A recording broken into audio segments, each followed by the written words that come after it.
Ele nasceu no caos. Temujin, abandonado após o assassinato do pai, traído pela tribo e obrigado a lutar pela sobrevivência na selva mongol. Da fome e violência nasceria uma lenda capaz de unir clãs em guerra e dominar impérios. História de como um pária caçado se tornou Gengis Khan, o maior conquistador do mundo. Homem que criou o império maior que Roma, liderou exércitos velozes e governou com terror e inovação. Ele mudou a estrutura da sociedade, criou leis que duraram gerações e acreditava ter sido escolhido por Deus para trazer ordem ao mundo. A questão é, ele foi monstro ou visionário, destruidor de civilizações ou seu unificador, ou ambos? Se você quer descobrir o gênio, a filosofia e o legado de quem mudou a história, este é Gengis Khan. Sente-se, relaxe e aproveite a história.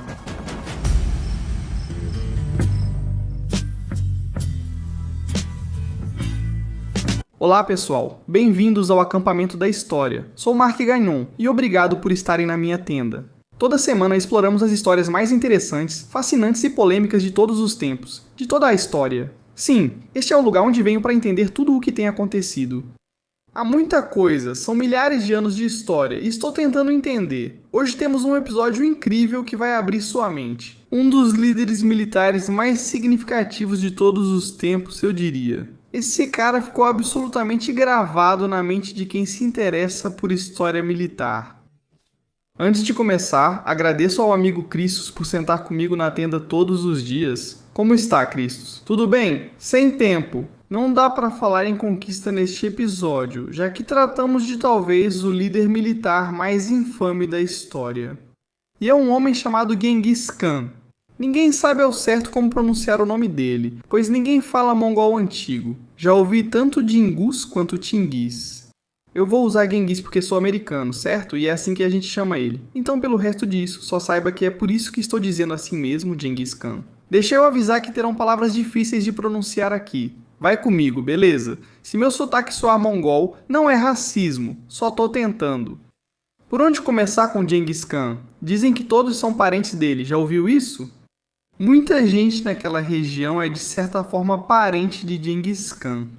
Por causa do número de mulheres que ele teve, essa é basicamente a história, e não sei o quanto foi consensual. De qualquer forma, isso não importa, certo? É isso que as pessoas dizem. Dizem que ele foi o guerreiro mais feroz de todos os tempos, dizem que ele, você sabe, destruiu e conquistou mais pessoas do que qualquer um. Dizem que um monte de gente é parente dele.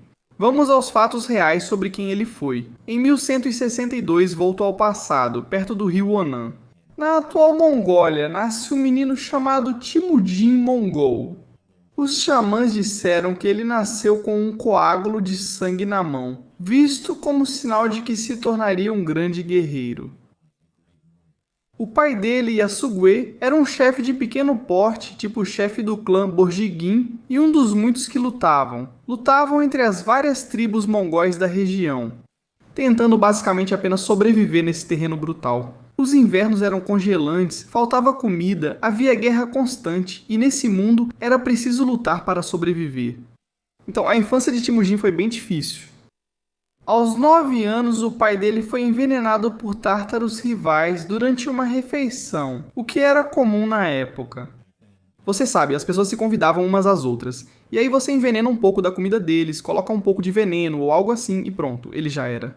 Então, esse momento destruiu tudo na vida do jovem Temujin. Então, com a morte do pai dele, os homens abandonaram a família, achando que eles não eram mais fortes o suficiente para liderar. Rolum, mãe de Temujin, ficou com 5 filhos, sem proteção, marido ou dinheiro, tendo que sobreviver da terra. Precisavam comer frutas silvestres, pescar e caçar pequenos animais para sobreviver aos invernos mortais da Mongólia. Temujin aprendeu nos primeiros anos que para sobreviver era preciso ser brutal, certo? Bekter, meio-irmão dele, seguia roubando a comida que ele e Khazar caçavam. Temujin o matou. E não foi por raiva, foi tipo, olha, se você continuar roubando a comida minha e do meu irmão, a gente vai morrer. Então, ou você para, ou eu tenho que te matar, e ele não parou, então ele saiu e foi assim mesmo. Não consigo imaginar ser criado por Gengis Khan. Ele diria, vocês têm tudo fácil. No meu tempo, tive que matar meu meio-irmão para sobreviver. Então esse era o mundo em que ele vivia. A mãe dele ficou furiosa, né? Ela ficou irritada porque, de novo, esse era o filho dela, o meio-irmão de Gengis. Mas ela também entendia as duras realidades, sabe? Que o mundo em que eles viviam às vezes exigia ações mais duras. Enquanto crescia, Temujin fez amizade com Jamuka, que compartilhava sua ambição e carisma. Eles se tornaram conhecidos como Anda. Isso é como irmãos de sangue, um laço sagrado entre guerreiros mongóis da época. Então, sabe, vocês não eram literalmente irmãos, mas simplesmente decidiam, tipo, ei, aqui está a irmandade que eu escolho. O que era uma amizade profunda tornou-se depois uma das rivalidades mais intensas da história pelo controle. Quero dizer, talvez até eu. Esse conflito é quase bíblico, vamos falar disso depois. Por volta dos 16 anos, Temujin se casou com uma mulher chamada Bort, da tribo Konquerate, cumprindo uma promessa que seu pai havia feito anos antes. Esse casamento mudaria tudo. Pouco depois, Bort foi sequestrada pelos Merkets, uma tribo vizinha em busca de vingança por uma antiga rixa com Yasuge, pai de Temujin. Em vez de aceitar isso como destino, Temujin agiu. Ele reuniu todos os aliados que pôde. Ele contou com seu irmão de sangue, Jamuka, e com o velho amigo de seu pai, Tongru Khan, o líder da tribo Karit. E juntos eles lançaram esse ataque para resgatar sua esposa, e a missão foi bem sucedida, e sua esposa Bort foi resgatada. Essa foi a primeira campanha militar real de Temujin e revelou sua transformação. Esse líder unia pessoas, inspirava lealdade e sabia planejar ataques eficazes. Acima de tudo, ele mostrava: não mexa comigo ou com meu povo, ou terei que agir à força. E esse era exatamente o tipo de postura que ele tinha, mas a vitória nesse caso veio com algumas complicações. Logo depois, Bort deu à luz um filho, Jokai, e por causa do momento, a paternidade dele foi questionada. Esse escândalo assombrou a família de Temujin e seu império por anos, gerando um problema de sucessão que abordaremos. Essas primeiras experiências de traição, fome, perda, sequestro, guerra e as lições de lealdade moldaram o jovem Temujin. Ele aprendeu que sangue nobre não vale sem força para defendê-lo. Não importa quem é seu pai. Se não pode proteger o que herdou, você não tem nada. Do sofrimento, ele desenvolveu resistência. Da traição, aprendeu estratégia. E através da sobrevivência, ele começou a jornada que o transformaria de Temujin no Genghis Khan que conhecemos hoje. Entre 1185 e 1206, Temujin deixou de ser um pária lutando para sobreviver e tornou-se o governante absoluto das tribos mongóis. Ele literalmente uniu toda essa massa de terra composta por tribos em conflito em um tipo de reino unido. E sua ascensão não foi apenas sorte ou força bruta, foi resultado de muita estratégia e pensamento revolucionário. A maioria dos chefes mongóis buscava poder por laços de sangue, mas Temujin se destacou ao construir sua força com lealdade e mérito. Quem provasse seu valor fosse excluído, inimigo ou soldado comum. Alguém de origem humilde podia estar ao lado dele se fosse leal. O que importava era a lealdade, não o nascimento. E novamente, nos Estados Unidos, acho que a gente acaba se apegando muito a essas ideias de meritocracia, tipo, sim, dá o melhor trabalho para as melhores pessoas. Mas não foi assim que a maior parte da história da humanidade aconteceu. A maior parte da história da humanidade foi meio, sabe, baseada em favoritismo e nepotismo. Você pode dizer que era tudo assim. Ah, se seu pai era tal pessoa, então agora você é essa pessoa. Era tudo muito rígido nessas espécies de hierarquias de classe. Então pra Gengis Khan ver isso e pensar, eu não me importo com quem você é. Se você está comigo, eu estou com você. E foi isso que ele fez. Historiadores destacam que o verdadeiro gênio de Temujin ia além das batalhas, pois ele transformava a antiga sociedade hierárquica. Promovia pessoas por talento e coragem. Dois de seus melhores generais, Subotai e Jebi, vieram de origens humildes. Subotai, filho de um ferreiro, tornou-se um dos maiores estrategistas militares da história. Jebi ganhou seu posto ao acertar Temujin com uma flecha na batalha, admitir o feito e se oferecer para servi-lo. Imagine que Temujin, ou Genghis Khan, é atingido por uma flecha em batalha. Ele diz, preciso daquele cara, quem me acertou? Foi um tiro certeiro a 50 metros. Quero dizer, estilo Patty Mahomes, e ele fala, vamos recrutar esse homem. Ele fica impressionado com sua coragem e honestidade e o aceita. Esse momento resume sua filosofia. Não importa quem você é, nem se tentou matá-lo. Se você for leal, bom no que faz e estiver junto, está no time. Nem todo relacionamento sobreviveu nessa nova ordem mundial. Que ele estava criando seu laço com Jamuka depois que seu irmão de sangue literal desmoronou sob o peso dessa ambição. Em 1201, Jamuqa uniu tribos, foi declarado Gurkhan e na Batalha de Koiten derrotou Temudin de forma decisiva. Ele destruiu o próprio irmão e o fez recuar e se esconder. Mas Jamuqa errou ao executar prisioneiros brutalmente, fervendo-os vivos. As pessoas veem a história e acham que faziam loucuras, mas foi tão brutal que até seguidores ficaram horrorizados e nos anos seguintes, guerreiros desertaram. Eles pensaram, esse cara é brutal demais, ele é sanguinário demais, um senhor da guerra sedento por sangue. Eles passaram a seguir Temudin, conhecido por ser mais justo e valorizar a meritocracia e a lealdade. Em 1204, quando Jamuqa se uniu aos Naimans, outra tribo próxima, Temudin já havia refeito sua força e derrotou toda a coalizão. Em 1206, uma grande assembleia tribal, Kurultai, ocorreu perto do rio Onan, onde Temudin foi formalmente proclamado. Gengis Khan significa literalmente o governante supremo do universo ou oceânico. Não era só um título político, ele também tinha algo de divino. Ele afirmava governar pela vontade do Tengri, que é como o céu azul eterno, basicamente, essa ideia de que o próprio céu o havia escolhido para unir o mundo inteiro, sob uma única lei, e essa lei era conhecida como Yasa. Isso era como um código legal revolucionário que regulava a guerra, justiça, comércio e comportamento social. Então, embora o texto completo da Lei Yasa tenha sido perdido, historiadores como Alaa-Din Juviani registraram muitos dos princípios-chave. Alguns desses princípios são um pouco rígidos, mas provavelmente cumpriram seu papel. Então, se você fosse um ladrão, um adúltero ou traísse alguém, seria condenado à morte. E isso garantia muita proteção a comerciantes e emissários, liberdade religiosa e obediência total ao Khan. Agora, a liberdade religiosa era interessante, pois permitia adorar qualquer coisa, contanto que ele continuasse visto como a maior força militar divina. Era severo, mas geralmente justo para a época, trazendo ordem a uma terra antes marcada pelo caos e traição. Então Gengis Khan também reorganizou seu exército de uma maneira realmente brilhante. Ele trouxe o chamado sistema decimal, com unidades de 10, 100, 1000 e 10.000. Isso tornou o comando simples e a comunicação rápida. Cada homem era ligado à unidade e dividia responsabilidades pelos atos dos outros. Se um soldado desertasse ou fosse covarde, todo o grupo era punido. Isso gerou disciplina, lealdade e pressão inéditas para os mongóis. Então, novamente, você tem esses grupos de 10. E esses grupos de 10 agora formam grupos de 100, depois grupos de 1000 e assim por diante. Se um dos 10 caras errasse, você também era responsabilizado, então todos se controlavam mutuamente. As campanhas dele contra tártaros, merquitas e naimanos não foram ataques aleatórios, mas passos planejados para unificar a região hoje chamada Mongólia. Então, os tártaros, por exemplo, que é importante lembrar que foram eles que envenenaram o pai dele anos atrás, foram praticamente exterminados. Os naimanos, tribo túrquica fortemente cristã, foram o seu último grande rival. Quando Gengis Khan os derrotou em 1204, passou a controlar totalmente o coração da Mongólia. Os conflitos tribais cessaram porque todos estavam unificados sob um líder militar.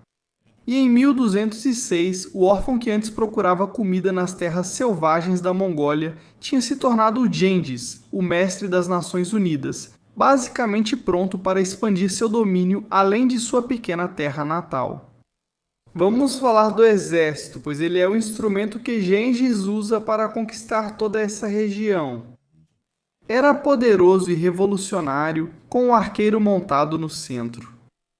Esse guerreiro acertava alvos com precisão enquanto cavalgava rápido, atirando até para trás sem reduzir a velocidade e recarregando sem parar. Eles podiam percorrer 50 a 60 milhas por dia, com a capacidade de chegar a 80 ou até 100 milhas em situações de extrema urgência. Cada soldado tinha vários cavalos e revezava entre eles para descansá-los. Essa mobilidade tornava defesas tradicionais, como muralhas, infantaria lenta e armaduras pesadas, praticamente inúteis. Era como se você tivesse, isso era como F-15 da época. Você tinha um arqueiro habilidoso a cavalo que podia simplesmente passar voando por você, flecha na cabeça, pronto, acabou. Os mongóis não dependiam apenas da velocidade, mas também dominavam muitas estratégias e artimanhas. Um dos truques preferidos deles era fingir uma retirada, e é exatamente isso. Eles simulavam fugir para atrair o inimigo a uma emboscada, onde tropas mongóis frescas os cercavam e exterminavam. Na verdade, é parecido com Aníbal, já fizemos um episódio sobre ele. Isso fazia mais ou menos o mesmo tipo de encapsulamento, como a meia-lua, onde você sabe, parte do grupo meio que recuava. Eles forçavam o inimigo a entrar e então eram cercados por todos os lados. O sistema de comunicação deles usava bandeiras, tambores e apitos para comandos imediatos. Então, além do campo de batalha, Genghis Khan construiu o que eles chamavam de Yam. Era uma grande rede de estações de revezamento com cavalos e cavaleiros prontos para levar mensagens. E esse sistema era realmente inteligente, quero dizer, era como se fosse o primeiro sistema de inteligência, você poderia dizer, que funcionava nessa velocidade. Gengis podia receber mensagens em qualquer lugar do reino ou do mundo na época. Ele recebia relatórios de longe e ajustava a estratégia rapidamente. A adaptabilidade tornava os mongóis quase imparáveis. Ao atacar cidades muradas na China ou Ásia Central, as táticas tradicionais de cavalaria deles não funcionaram da mesma forma. Gengis Khan, em vez de recuar, contratou engenheiros das terras conquistadas. Estamos falando de chineses, persas, especialistas muçulmanos que criaram torres de cerco, catapultas e até bombas de pólvora primitivas. Então esse historiador, Timothy May, destacou que os mongóis se tornaram especialistas nesse tipo de tecnologia de cerco avançada e misturada com uma cavalaria extremamente rápida. Assim, conseguiam derrubar muralhas, invadir cidades e dominar qualquer força que encontrassem. Há também o fator psicológico, e Genghis dominava isso. Ele utilizava o medo como arma de forma inédita na região. Gengis Khan estabeleceu regras simples: renda-se e viva, resista e será destruído. Se uma cidade resistia, como Nishapur, os mongóis a destruíam totalmente. Segundo as histórias, nem cães ou gatos sobreviveram. Pode parecer brutal e desnecessário, mas Genghis agiu assim de propósito, enviando uma mensagem ao mundo. Ao saberem do destino dos que desafiaram o Khan, várias cidades se renderam sem resistência, certo? Não era violência sem sentido, mas uma campanha de terror calculada para economizar tempo, homens e recursos. Antes de cada campanha, os exércitos de Gengis Khan sabiam quem enfrentariam. Eles tinham mercadores, espiões e enviados que coletavam informações sobre defesas, política e rotas de suprimento inimigas. E eles sabiam quais líderes eram fracos, quais cidades eram ricas e como poderiam cortar comida e água para no final matar seus inimigos de fome. Cada campanha era uma operação planejada, não um ataque aleatório. A estratégia maior foi criada para expandir o poder mongol com precisão. Em 1209, Gengis Khan uniu as tribos mongóis e passou a mirar além de suas fronteiras. Seu primeiro alvo foi o Reino Tia Ocidental, localizado no noroeste da China. Os Tangut dominavam as rotas comerciais e possuíam cidades fortificadas. Esse era um desafio ideal para Gengis Khan e seu exército, ótimos em batalhas abertas, mas com pouca experiência em cercos às cidades. No início, os mongóis tiveram dificuldades com as muralhas e portões, que atrasaram seu avanço. Porém, sua adaptabilidade fez com que aprendessem rápido. Em janeiro de 1210, o imperador Jia se rendeu, tornando-se estado vassalo dos mongóis e pagando tributo a Gengis Khan. E não foi uma conquista total. A Juventude Islâmica Árabe Ocidental permaneceu quase semi-independente. Mais tarde, eles se rebelaram e Gengis Khan voltou anos depois para destruí-los na campanha final. Mas vamos chegar lá. Depois surgiu a dinastia Jin, mais forte e rica, que dominava o norte da China, com milhões de habitantes, cidades poderosas e uma das burocracias mais avançadas do mundo. Os Jin eram o oposto dos mongóis, fixos em uma região, ricos, lucravam com o comércio e tinham fortes fortificações. Gengis Khan não era imprudente. Desde 1211 lutou de forma inteligente, evitando batalhas diretas. Ele cortava suprimentos e comida, conquistando cidades menores uma a uma. Então, o historiador Morris Hazabi observa que Gengis demonstrou muita paciência para um conquistador mongol. Ele esperava meses, às vezes até mais, apenas para desgastar as cidades em vez de simplesmente atacar de frente, e essa estratégia realmente valeu a pena. Em 1215, após cerco intenso, a capital Jin, Zhangdu, atual Pequim, foi tomada pelos mongóis. Com o norte da China sob controle, Gengis focou no oeste e, em 1218, surgiu outro inimigo. Este é o Império Khorásmio, que basicamente era um enorme reino que abrangia o atual Irã, Afeganistão e Ásia Central. O problema começou quando o Shah de Khorásmia errou ao executar enviados e mercadores mongóis. Para Gengis, isso foi mais que insulto, foi um assassinato sacrílego. Os enviados violaram as leis sagradas do Tengri, o eterno céu azul, e a resposta seria aniquilação total. Em 1219, Gengis Khan liderou cerca de 150 a 200 mil homens para o oeste. Pense nisso, uma força de 200 mil homens. Esse número era inferior ao das forças do Shah, mas, por serem mais disciplinados, a estratégia dele foi magistral. Em vez de um grande exército simplesmente atacar o Shah e sua cidade, ele dividiu suas tropas em divisões que atacaram por diferentes direções, enquanto Jeb e Subatai lideravam ataques de distração. Gengis avançou para o coração do império e em 1220 Bukhara, no atual Uzbequistão, caiu. O historiador persa Juveni descreveu como Gengis Khan entrou na grande mesquita da cidade, ficou diante do povo apavorado e declarou: "Eu sou o castigo de Deus. Se não tivessem cometido grandes pecados, Deus não teria me enviado como castigo." Isso é pesado, infelizmente. Quero dizer, meus sentimentos por todas as pessoas de lá foi mal, mas também é meio impactante. E aí você tem Samarcanda, que fica no atual Uzbequistão, outra joia do mundo muçulmano na época. E eles mais uma vez se renderam sem muita resistência. O Império Khwarazm não caiu em uma batalha épica. Ele desmoronou aos poucos quando os mongóis destruíram suas cidades, rotas comerciais e suprimentos de alimentos. Eles sabiam que quem resistisse enfrentaria consequências inimagináveis. E então, no atual Turquemenistão, em uma cidade conhecida como Merv, uma das maiores cidades da Terra na época, os mongóis supostamente mataram toda a população após uma breve revolta. Quero dizer, tudo foi destruído por Gengis Khan e seu povo. Quero dizer, é realmente brutal. Eu sinto que na história a gente meio que passa por cima disso, mas isso quero dizer, isso é realmente, não deveria dizer realmente. Isso é sabe, genocídio brutal, passando de cidade em cidade. Se vocês resistirem a nós, vamos destruir tudo, absolutamente tudo o que vive nessa cidade. Em Nishapur, após a morte do genro de Gengis Khan, a vingança foi tão brutal que, segundo cronistas, até os animais foram mortos. Eles encontravam um rato e simplesmente matavam, encontravam um gato e também matavam. O historiador Rashid al-Din escreveu que pirâmides de crânios foram deixadas para trás como monumentos à fúria mongol. A brutalidade aqui é tão grande que talvez nem possa ser compreendida. A destruição na Ásia Central foi inacreditável, porém planejada. Gengis Khan queria que todo governante soubesse: se resistir a mim, sua cidade inteira morrerá, mas se render, viverá. E era o terror usado como estratégia. É choque e pavor, certo?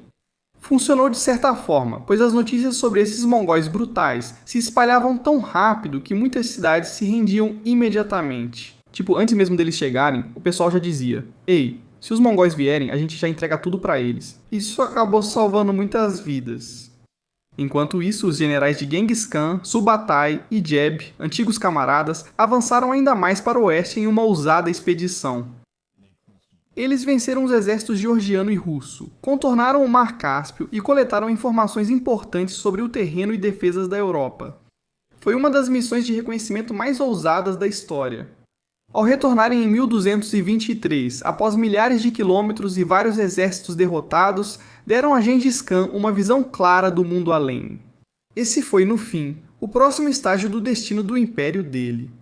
Em 1223, o império de Gengis Khan se estendia do Oceano Pacífico até o Mar Cáspio. Quero dizer, a gente deveria ver isso na tela porque é realmente gigantesco. Esse domínio sem precedentes cobre a Mongólia atual, norte da China, Ásia Central, Uzbequistão, Turcomenistão, Cazaquistão, Quirguistão, Tadjiquistão, Afeganistão e partes do Irã e sul da Rússia. Quero dizer, em termos de terras conquistadas em tão pouco tempo, é difícil até de imaginar. Em cerca de 20 anos, os mongóis conquistaram mais terras que o Império Romano em 400 anos. Foi o maior império territorial contínuo que o mundo já viu. E Gengis não tinha terminado. Quero dizer, só como observação, tenho quase certeza de que esse é o motivo de Moscou estar onde está. Os russos que sobreviveram à conquista mongol fugiram para um local seguro e encontraram esse enclave. Mas, a memória do terror mongol ficou tão profundamente marcada na mente dos líderes militares russos que eles ainda carregam esse tipo de medo até hoje.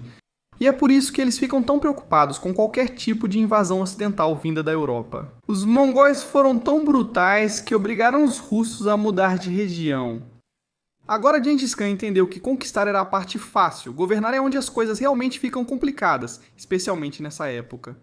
Seu gênio não ficou só no campo de batalha. Também se destacou ao administrar um dos maiores impérios, tendo o Lhasa no centro do governo. Esse extenso código de leis valia para todos, independentemente de tribo, posto ou religião. Todos obedeciam ao Lhasa. Não eram apenas regras militares, mas a base da justiça e ordem. Como mencionei antes, roubo, adultério, traição, pena de morte, mas o que destacava o Lhasa era a justiça. Até príncipes e generais obedeciam. Nobres que violavam a lei recebiam o mesmo castigo. E para o século XIII, essa ideia de igualdade perante a lei era revolucionária. Quero dizer, novamente, aqui na América, temos essa ideia de que ninguém está acima da lei. Isso é, em geral, uma ideia nova na escala da história humana, para a maior parte da história da humanidade. Era como o feudo, com os servos na classe mais baixa. Eles tinham que cumprir a lei, e muitas vezes a lei era usada contra eles. E então as pessoas mais ricas, as mais poderosas, a autoridade religiosa, essas ficavam isentas da lei. No novo império que Gengis construiu, não importava quem você era. Imagino que Gengis podia fazer o que quisesse. A maioria precisava obedecer à lei para não ser punida. Ele também criou um governo baseado no mérito, não em linhagem sanguínea.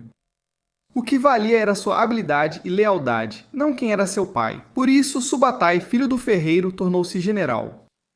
Mugalai, após servir a um rival de Gengis Khan e ser capturado, provou lealdade e recebeu o governo independente do norte da China.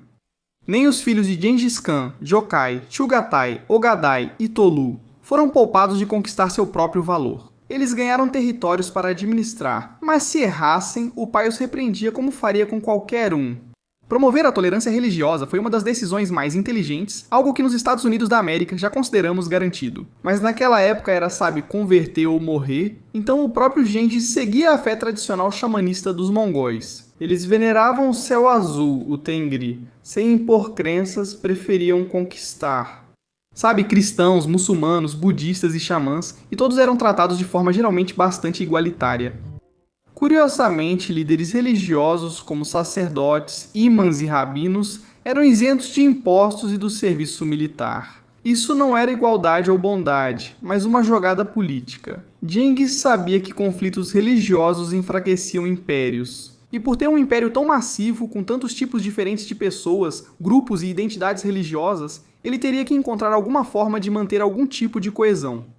Com a tolerância religiosa, ele permitiu a adoração livre, mantendo paz e lealdade dos súditos. Como destaca o historiador Jack Weatherford, esse nível de tolerância era praticamente inédito na época. Durante seu governo, o comércio voltou a crescer na região devastada pela guerra. A Rota da Seda foi reativada, com soldados mongóis garantindo a segurança das caravanas e rotas comerciais.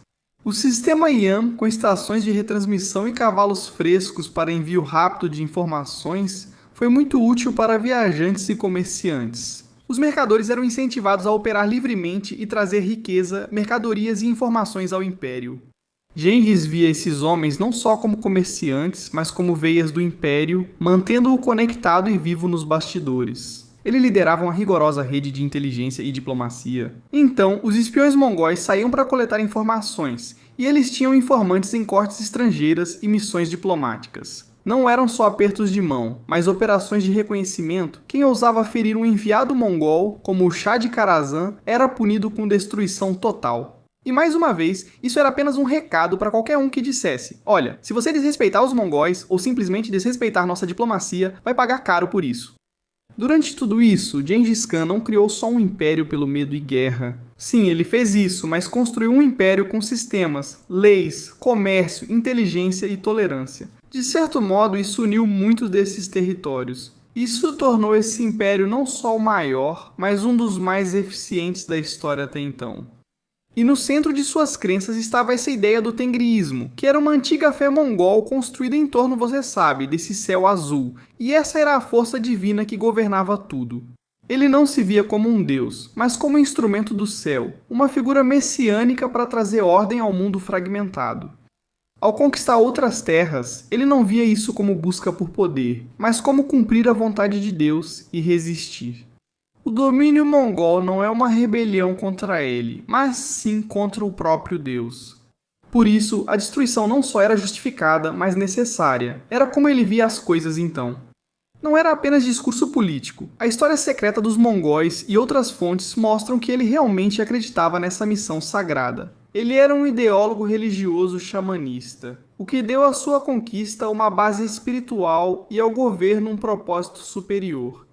Agora, Genghis tinha um código pessoal que era realmente direto. Lealdade é a coisa mais importante. Se você ficou ao lado dele nos momentos difíceis, ele te recompensava com terras, poder e confiança. Mas se você o traísse, mesmo que só um pouco, a morte era garantida.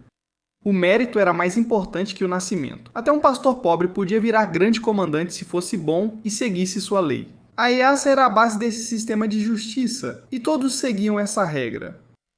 Genghis não era só temor e destruição, também sabia ser misericordioso. Sempre que conquistavam uma cidade ou reino, buscavam pessoas habilidosas. Engenheiros, médicos, artesãos e administradores eram protegidos e reintegrados ao império. Então, inimigos capturados podiam subir de posição se conseguissem, sabe, provar que eram leais. E a misericórdia dele era realmente calculada. Não era emocional, não era, sabe, tipo, eu devo poupar essa pessoa. Era algo como, você é valioso pra mim? Você tem habilidades que eu posso usar? E você está disposto a ser leal?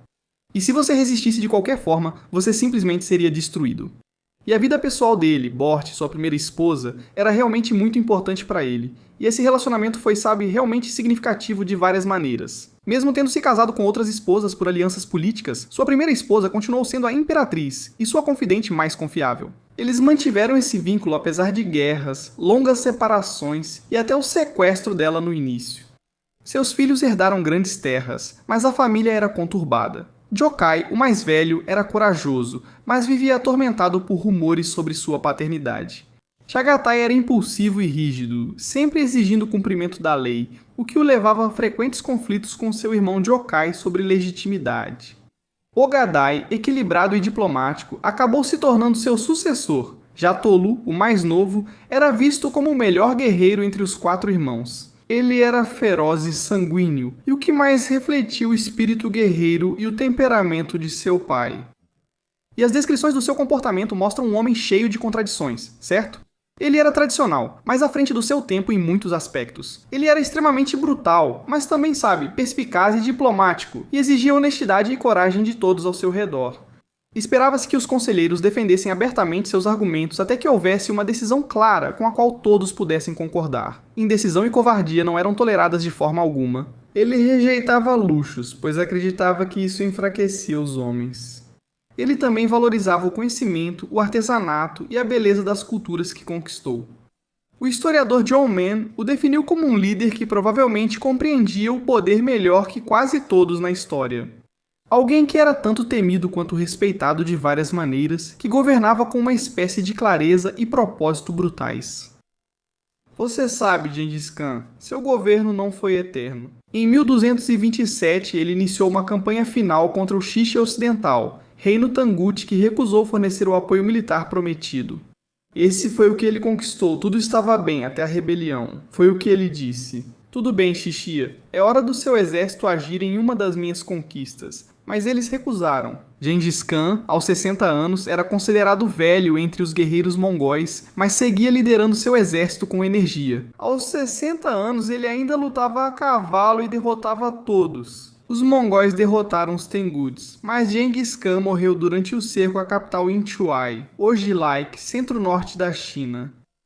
Como ele morreu continua sendo um mistério no livro A História Secreta dos Mongóis. Lá diz que ele caiu do cavalo durante uma caçada. As autoridades persas dizem que foi por doença ou ferimento. Outras histórias dizem que pode ter sido por vingança, que talvez uma princesa Tengu tenha planejado assassiná-lo. Seja qual for a verdade, ela foi ocultada. Sabemos apenas que sua morte ficou em segredo até o fim da guerra. Seus generais evitaram que o exército perdesse foco ou moral, levando seu corpo discretamente à Mongólia enquanto as tropas concluíam a campanha. E eles conseguiram, destruíram o Xixi Ocidental exatamente como ele havia ordenado. Segundo lendas, seu enterro foi totalmente secreto. Testemunhas do cortejo fúnebre foram mortas para manter o segredo. Historiadores julgam essas histórias pouco confiáveis e os métodos reais de sepultamento seguem desconhecidos. É certo que medidas extraordinárias foram tomadas para ocultar o local do túmulo. Ninguém sabe onde ele está enterrado. Até hoje, mongóis creem que grandes líderes devem voltar à Terra sem monumentos ou templos. Por séculos, exploradores e arqueólogos buscam os restos mortais de Gengis Khan. Eles partiram das montanhas Khenti, onde nasceu, até vales remotos distantes. Até hoje, nada foi encontrado. Esse segredo, guardado por quase 800 anos, revela a disciplina e reverência de seu povo. Antes de morrer, Gengis Khan nomeou seu terceiro filho, Ogadai, como o próximo grande Khan para evitar o colapso do império. Tinha um julgamento diplomático calmo que faltava aos outros filhos. O império foi dividido entre os herdeiros, que governavam suas terras mas respondiam a Ogadai. Esse sistema gerou rivalidades e divisão. Mas por várias gerações, o poder mongol continuou a crescer sob Ogadai. O império avançou ainda mais fundo, para o oeste da China, chegando até a Europa. E o que Gengis Khan construiu não apenas sobreviveu a ele, de muitas maneiras, explodiu e se tornou o maior império territorial contínuo que o mundo já viu, mesmo após sua morte. Vai da Coreia à Hungria, da Sibéria ao sudeste da Ásia. Quero dizer, é realmente difícil compreender a verdadeira vastidão desse território que ele conquistou. E depois do caos da conquista, os mongóis fizeram algo que ninguém esperava. Paz? É isso? Eles realmente criaram o que os historiadores chamam de Pax Mongolica, ou Paz Mongol. Isso representou quase um século de estabilidade em toda a Eurásia. Sob seu domínio, mercadores, monges, estudiosos e viajantes viajavam da Itália à China com segurança inédita. E foi basicamente isso que permitiu que a famosa jornada de Marco Polo acontecesse pela primeira vez. Ideias, produtos, mercadorias e tecnologias circulavam livremente em todas as direções, e é daí que vêm essas ideias, como a pólvora e a impressão. De várias formas, o papel moeda ia para o oeste, enquanto ciência islâmica e astronomia persa chegavam às cortes chinesas. A rota da seda, antes perigosa e fragmentada, passou a ser uma importante via de comércio e cultura. Sob essa proteção mongol, mas essa mesma interconexão tem um lado sombrio. Os mongóis facilitaram o rápido deslocamento de pessoas e mercadorias. Mas também doenças, não só mercadorias. A peste negra, que matou até metade da população europeia nos anos 1300, provavelmente se espalhou. Os mongóis, ao proteger rotas comerciais para unir o mundo, também criaram, sem querer, condições ideais para uma pandemia global. Politicamente, eles remodelaram todo o mapa da Eurásia. Em 1258, eles destruíram o Califado Abássida em Bagdá, encerrando mais de 500 anos de domínio e simbolizando o fim da autoridade califal unificada no mundo islâmico. Na China, eles eliminaram as dinastias Jin e Song e estabeleceram a dinastia Yuan, o que trouxe um enorme intercâmbio cultural entre o Oriente e o Ocidente. No leste europeu, destruíram a Rússia de Kiev, causando mudanças políticas que influenciaram a futura ascensão da Rússia. Como eu mencionei, e onde quer que fossem, os mongóis não apenas conquistavam, eles meio que funcionavam como um reinício para a história. E culturalmente o império deles virou tipo um caldeirão, né? Eles conquistaram tantas terras que absorveram vários elementos culturais. A arte persa adotou técnicas de pincel chinesas e a porcelana chinesa incorporou padrões geométricos islâmicos. Livros, ideias e tecnologia atravessavam fronteiras como nunca antes na história. Dessa mistura vieram novas artes, ciências e ideias filosóficas, sementes que impulsionariam o renascimento europeu. Foi uma era brutal, mas também de fusão criativa originada da paz daquele período. As visões atuais sobre Gengis Khan são muito divididas. Na Mongólia, ele é um ícone nacional considerado o pai da nação, com rosto em dinheiro, estátuas e prédios públicos. Desde a queda da União Soviética, os mongóis o reivindicaram como unificador e líder visionário.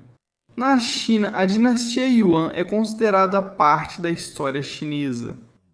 Na Ásia Central, Oriente Médio e Leste Europeu, Gengis Khan é visto de forma mais sombria, lembrado como destruidor de mundos. O homem cujos exércitos simplesmente arrasavam cidades, destruíam povos inteiros, grupos e acabavam completamente com civilizações. Até hoje, as ruínas de antigos centros como Merv lembram essa destruição. Historiadores reconhecem o paradoxo. Os mongóis causaram devastação, mas também criaram o primeiro sistema global de comércio. O legado mais curioso pode estar no DNA, não nos livros de história. Estudos modernos indicam que cerca de 16 milhões de homens vivos hoje possuem marcadores genéticos ligados a Gengis Khan e seus descendentes. A linhagem exata ainda é debatida por geneticistas. Sua linhagem se espalhou por meio de conquistas, alianças e casamentos dinásticos, e se estendeu da China até a Pérsia. De certa forma, a influência dele vive não só na cultura ou na história, obviamente vive, mas também está no próprio genoma humano. Falo das rotas comerciais, intercâmbio cultural, legado genético e reconfiguração política de continentes. Isso nos obriga a enfrentar perguntas desconfortáveis, como lidar com quem trouxe conexão inédita, mas também destruição enorme. Certo? A gente vê o paradoxo porque Gengis Khan destruiu impérios e matou tanta gente. Também criou a base para o intercâmbio global e permitiu a disseminação de novas ideias. E de certa forma, em muitos aspectos, impulsionou coisas como o Renascimento, mas também trouxe a Peste Negra, que matou tanta gente, metade da Europa foi dizimada. É realmente um legado duplo, mas isso não resolve o peso moral do que aconteceu. Na verdade, meio que intensifica esse peso. No fim, isso nos leva à pergunta que assombra historiadores, estudiosos de ética, nacionais da Mongólia e todos. Gengis Khan foi realmente um monstro genocida? E esse é um dos maiores debates da história, certo? Pessoas de ambos os lados vão defender seus pontos de vista com intensidade. Alguns historiadores analisam massacres como os de Nishapur e Mev. A cidade foi exterminada, junto com todos os animais, pessoas e cavalos. Isso é obviamente genocídio. Alguns dizem que os mongóis agiam por estratégia, não por ódio ou ideologia, e que a violência deles tinha um propósito na guerra. Não era só destruir e matar, mas espalhar medo e choque para forçar outros a se renderem sem lutar. Aqui você salva vidas ao matar 1000 pessoas de uma cidade para forçar 100 mil de outra a se render. Então, onde isso te deixa? Na maioria dos casos, eles ofereciam a paz primeiro, certo? Eles não chegavam dizendo, ei, vamos destruir vocês. Eles diziam, ei, vocês podem se render. Os que resistiam eram destruídos, enquanto os que se rendiam eram poupados e até prosperavam sob o domínio mongol. Portanto, a brutalidade era planejada. De certo modo fazia sentido. Mas novamente, esse debate ainda continua hoje, e isso levanta uma questão ainda maior. Podemos realmente julgar alguém do século XIII pelos padrões morais de hoje, certo? Naquela época, guerras eram mais comuns e brutais. Cidades eram queimadas, populações escravizadas. Isso não era só dos mongóis, certo? O que os diferenciava era a rapidez, organização e implacabilidade. Dizer que era normal na época não elimina o custo humano. Milhões de pessoas como nós morreram, e o terror causado deixou cicatrizes até hoje. Também vale notar como a história trata impérios semelhantes de maneiras um pouco diferentes. Pegue Roma, por exemplo. Quero dizer, as conquistas deles mataram e escravizaram um número enorme de pessoas. Mesmo assim, ainda são vistos como civilizadores. Temos estradas, temos leis, existe governança, sabe? Todas essas coisas são tão importantes, e aí a violência acaba sendo meio minimizada. Os mongóis são mais lembrados pela destruição, apesar de também terem criado leis, comércio, redes, ordem e tolerância religiosa. Parte da diferença está na perspectiva, certo? A história ocidental glorifica seus próprios impérios. Somos em muitos aspectos descendentes dos romanos. Dizemos que eles eram ótimos e destacamos tudo de bom que conquistamos. Aqueles forasteiros que tentavam interferir nesse estilo de vida são os vilões. Mesmo que os métodos e resultados fossem ao menos comparáveis. Curiosamente, a sociedade mongol era muito mais progressista do que praticamente qualquer uma de suas contemporâneas, especialmente quando se tratava de mulheres. Então as mulheres na cultura mongol tinham direitos e influência. Isso surpreenderia estrangeiros. Bort, primeira esposa de Gengis Khan, era parceira e conselheira política, e suas filhas também tinham participação. Elas governavam, faziam diplomacia e coletavam informações. As mulheres mongóis podiam ter terras, administrar negócios e participar dos conselhos familiares, algo inédito no século XIII. Isso foi revolucionário. A lembrança de Gengis Khan varia conforme quem conta a história. A história secreta dos mongóis mostra-o como um escolhido pelo céu, justo, leal e destinado a trazer ordem ao mundo. Historiadores persas, como Rashid al-Din, mesmo sob domínio mongol, relataram tanto o gênio quanto a destruição que ele provocou. Os registros chineses serão diferentes. Os escritores da dinastia Yuan o veem como imperador legítimo, já os historiadores Ming o condenam como bárbaro e conquistador. A história, como sempre você sabe, é escrita através da sua própria perspectiva. Quem quer que seja o ponto de vista, até mesmo a arqueologia tem dificuldade em obter respostas claras. Os mongóis, por sua religião xamanista, não ergueram grandes monumentos ou cidades. Eles valorizavam o movimento, gostavam de poder ser quase nômades, e não necessariamente desejavam a permanência de muitos, você sabe, impérios do tipo europeu. Eles ocultavam seus mortos, por isso locais ligados a Gengis Khan ou seus descendentes são considerados sagrados na Mongólia atual. Por isso a escavação é muito restrita. Após décadas de buscas, o túmulo dele deve seguir um mistério, oculto pelo terreno ou por tentativa de manter o local desconhecido.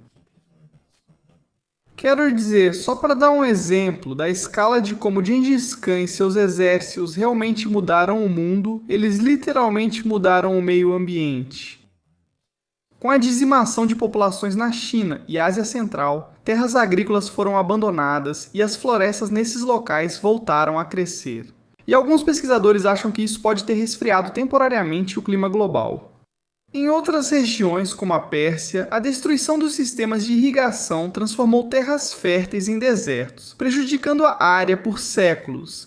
Além da política e ecologia, o império deles alterou até o curso das doenças. Como mencionei, a peste negra foi a praga mais famosa. Também ocorreram outros surtos menores, causados por patógenos desconhecidos nas rotas comerciais que impactaram a paisagem global. E eles não tinham essa intenção, mas a vasta rede deles transformou a riqueza global de maneiras que ninguém poderia ter imaginado. Não sei onde isso nos deixa, certo? Gengis Khan é sem dúvida um dos maiores paradoxos da história. Um destruidor que construiu, um conquistador que conectou, nascido nas planícies implacáveis da Mongólia, que saiu do nada para governar. Do Pacífico ao Mar Cáspio, criou leis revolucionárias, comércio e ordem. Nesse caos, um império que seus sucessores expandiriam até o Danúbio. Seu império trouxe civilização e catástrofe. Quero dizer, fez de tudo, parece que bifurcou a própria existência humana. Foi realmente bom e realmente ruim, e talvez essa seja a história de pessoas revolucionárias na história. Não sei se ele é herói ou vilão, talvez ambos. Como um incêndio florestal, é bom ou ruim? Ele destrói muita coisa. Mas também há um novo crescimento. Isso é inevitável novamente no mundo moderno? Somos conectados, globais, moldados pelo comércio e ainda temos o legado de Gengis Khan. Mais de 8 séculos depois, ele ainda está presente no inconsciente de quase toda a humanidade, direta ou indiretamente. Tudo começou com um garoto órfão das planícies da Mongólia selvagem. Para mim, ainda é uma das histórias mais extraordinárias da história. Assim foi a vida e as conquistas de Gengis Khan. Quero dizer, ele é realmente fascinante. Acho que a bifurcação é o ponto mais interessante para mim. Acho que as pessoas julgam as redes sociais como boas ou ruins, mas vejo que elas só existem e fazem o que fazem.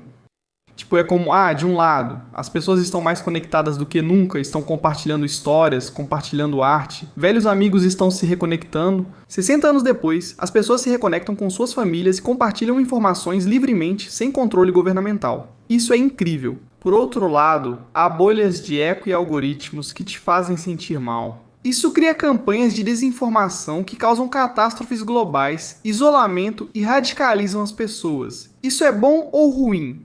Eu fico tipo, é só assim, sabe? Isso é uma visão nihilista? Eu acho que simplesmente é.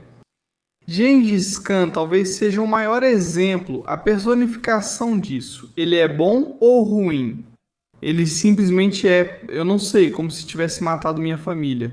Se eu fosse, sei lá, parte da dinastia Dia ou algo assim, tipo, eu diria, esse cara é horrível. Se eu fosse um mongol, eu diria, esse cara é incrível. Se eu fosse um comerciante que, sabe, agora podia negociar livremente, Se eu fosse Marco Polo, diria que esse cara é legal. Então depende de quem você é. Fico curioso.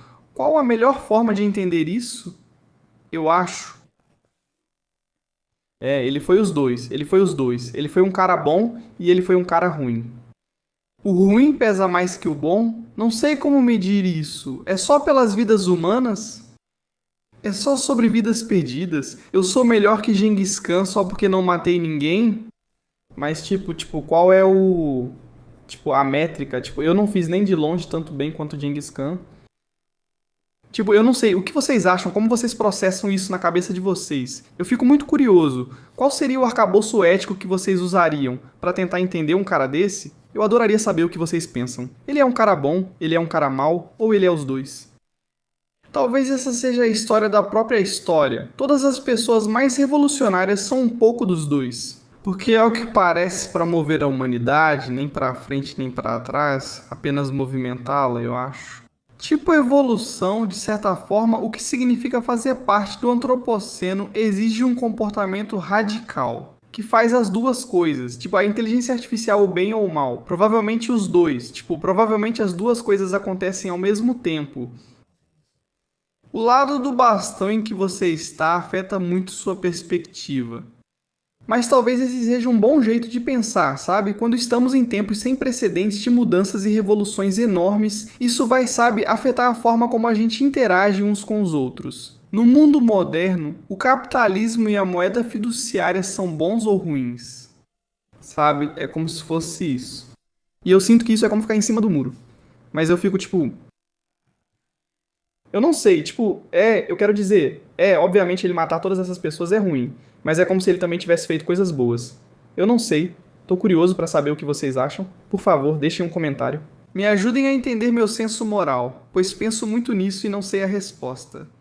Quero saber o que acham. Comentem, avisem se esqueci ou errei algo. Leio todos os comentários, então sejam gentis que vou responder vários. Se você tiver algo interessante para dizer, eu realmente agradeço. Além disso, o comentário mais votado neste vídeo vai ganhar um brinde? Sim, você pode ganhar o brinde. Você também pode conferir o Camp RD, o acampamento de religião, o acampamento de história. Confira os outros canais, acampamento de história, religião e Ganon para entrevistas. Também estou viajando, veja Mark Anon ao vivo e meu stand-up comedy. Dizem que sou Genghis Khan da comédia. Isso é bom ou ruim? Ninguém sabe. Vou de cidade em cidade, alegrando alguns e assustando metade da plateia. É isso que fazemos. Obrigado por acompanharem mais um episódio do Acampamento de História e por fazerem parte disso. Agradeço muito. A comunidade que estamos construindo superou minhas expectativas. Obrigado por fazerem parte dessa jornada. Agradeço a todos e nos vemos no futuro para falar do passado. Até mais.